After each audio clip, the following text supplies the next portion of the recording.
Welcome back to Cinema Flicks and Music Picks. I'm Davey, your host with the most, the beast with the least. Well, the least we can do today is a new album review. Enough of this 2022 nonsense. That was last year. Yeah, I think it was. Days are all the same to me. New album from legends, icons, heroes, abominags, Uriah Heep, Chaos and Colour. And some bands aren't a patch on Uriah Heep. So what I did. Yeah, you get a patch if you get this version. It's nice. You also get a demo of it. We'll come to all that. So, last album, 2018, Living the Dream. Great stuff.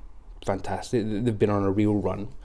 They went to think about the next album and what happens. COVID. Then a sad time for fans of the band in general, because we lost a couple of members of who were no longer in the band regardless, but we don't like to see that happen. So we lost Lee Kerslake and things. So for fans, old school fans who started with the stuff with like the Gods and Tofat and things, that's sad stuff. But regardless, the Heep always move on. Unstoppable, indomitable. They keep on pushing, and time just does not seem to apply the same in Uriah Heep world. So we've got this new album called Chaos and Colour, and indeed there's plenty of chaotic colour going on there.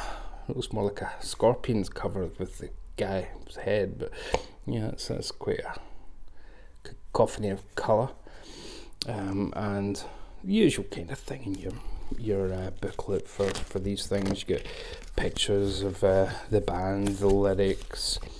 There's a mic box there. There's Phil Lanzon, key extraordinaire.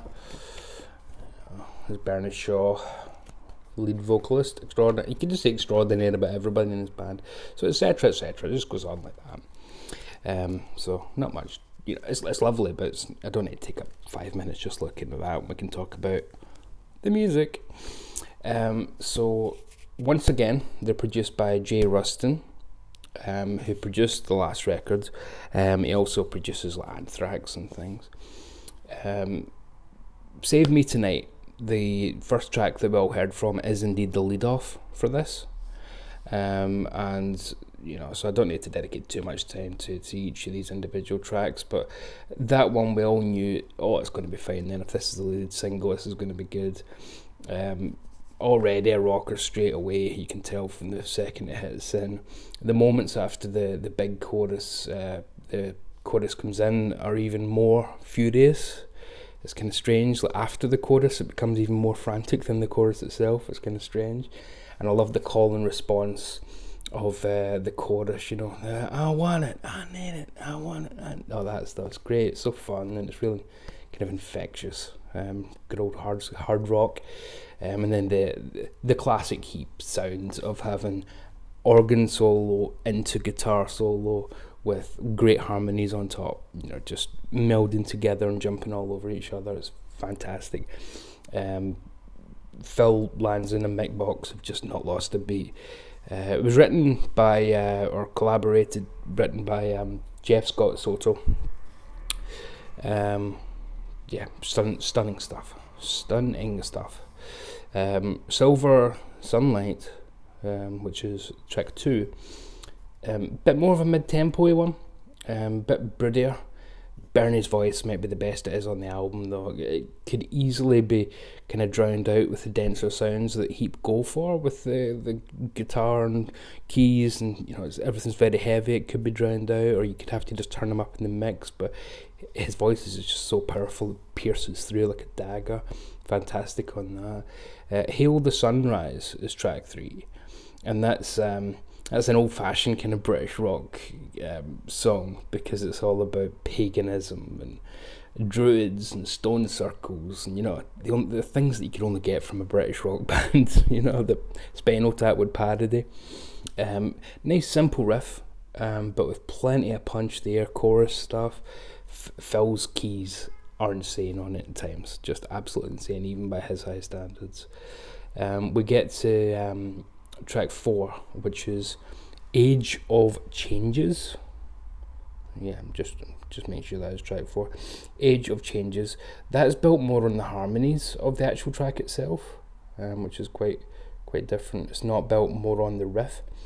So it's slower paced, less heavy than the previous tracks, any of them really, but still very intense, and it does move at a kind of pace with purpose, and drumming from Russell and obviously Dave Rimmer on bass. I haven't mentioned them yet, and I have to say that Age of Changes, if you get the vinyl edition, not on it for space reasons, so I don't think you should miss any of this stuff. So don't get the vinyl this time, skip it, or get both, but don't just get the vinyl, you'll miss out.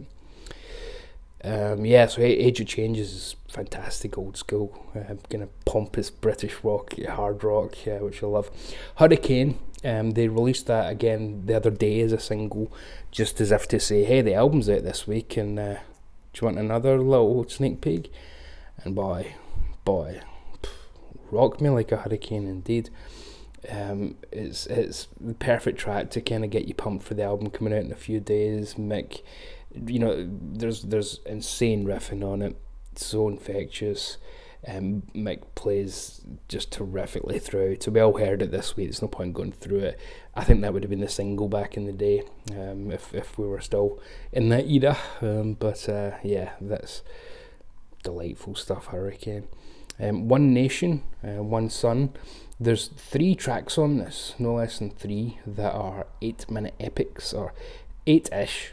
I think a couple are like 7:50, but for all intents and purposes. And one of them is indeed One Nation, One Sun. So that's a kind of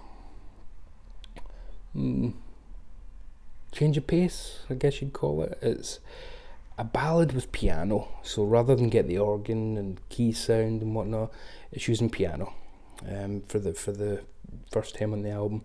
Again, terrific harmonies from the band, going to kind of compensate. But when it does ramp up halfway through, because it's not going to just stay as a piano ballad the whole time, it sounds earned and organic because the melody stays the same. It doesn't just feel like you've jumped into a different track and they've stitched 2 things together. It really is fantastic. It's not sudden, it's not jarring. This is the get your lighters out kind of moment for the record. It's probably the most proggy thing on the record as well, though I'd say it's definitely a hard rock album. It's not particularly progressive. Your next track would be then Golden Light, which a little bit purplish, deep purple, but the kind of thing that Purple were maybe doing in the late 90s to early 2000s before Gillan's voice kind of Bernie Shaw can handle it. Ian, I love you, but I don't think you can anymore. But Golden Light kind of fills that hole, and that's cool because they've always been kind of compared, so it's kind of cool. Even now there's a Uriah Heep track that's like, oh, that could be a Purple song, that's pretty cool. Your next 8-minute track is You'll Never Be Alone. That is just under 8 minutes. Might be my favourite on the record, to be honest. It's all over the shop with parts that just about hold together. It could fall apart at the seams. That's kind of like the chaotic nature of it. It's got a rocky intro, but it leads to a very poppy piano ballad. And you're like, what's this? What the hell's going on here? Then boom, it hits in ferociously. And the lyrics, this kind of dark Alice in Wonderland-like tale of temptation of a young girl, and and Mick plays a solo on it that is just out of this world. Out of this world. That's You'll Never Be Alone is my pick for the track of the album personally. Fly Like an Eagle, retro keys on it, very old school keys. That's kind of standard fare. I wouldn't say filler. I like it, but it's an old-fashioned stomper. After something as bizarre as You'll Never Be Alone, you probably need something a bit more down to earth. So that's the purpose that serves sitting there. Freedom to Be Free is the last of the 8-minute epics rather. The last of the 8-minute epics. That sounds like it should be the name of a bloody album. But that's fantastic too. Again, full of riffs, driven by amazing work from Mick, with all sorts of keyboard fills from Phil. Time signature changes, which is quite unusual on the album. Everything else is pretty much straightforward, but this one does change time signature and tempo quite a lot. Sword and vocals, and then with this tiny little piano section in the middle. So quite often it reverts to just being solo piano, which is kind of gorgeous. I think it'll be great live, so watch out for that one live. Freedom to be Free. Closer to Your Dreams is the last track on the album, and it's a kind of massive gallop on drums from the band that sets the pace. The drums are really not just timekeeping like a rhythm section normally would. They really are almost the lead instrument here, and it's the victory lap saying we've done it. It gives you a sense of, you know, we've taken a little something from quite a few other songs in the album, and we've achieved it. We've done it. We've finished it. And then if you do get this deluxe edition with the patch, you get a demo at the end, which is the bonus track, and that is the first track again, Save Me Tonight, but Jeff Scott Soto does the vocals for that. So you get Jeff's version basically, which is really good as well. It's different, it's a little bit different, but it's really heavy, and Jeff sounds, for a second then I was like, I'd kind of like to hear Jeff singing as the lead singer of Uriah Heep. So yeah, it was so highly recommended. It's not real. We were waiting for it, and waiting for it, and waiting for it. Was it worth the wait? Yes, just a wee bit. Just a wee bit. There's not a bad track in the album. There's not a track even approaching mediocre on the album. Everything's a banger.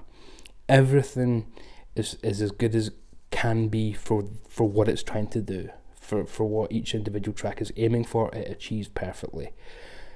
Phenomenally produced. The sound's terrific. Everybody sounds fantastic. Nobody is showing the I'll single them out, the yes signs of just not having the chops anymore. Everybody here sounds like they've discovered Shangri-La and drank from the fountain of youth. But anyway, that's your review of Uriah Heep's Chaos and Colour, with the correct spelling of colour, of course, with a U. So you'll need to excuse me though, because I need to get my mammy to stitch this patch on for me to my jacket.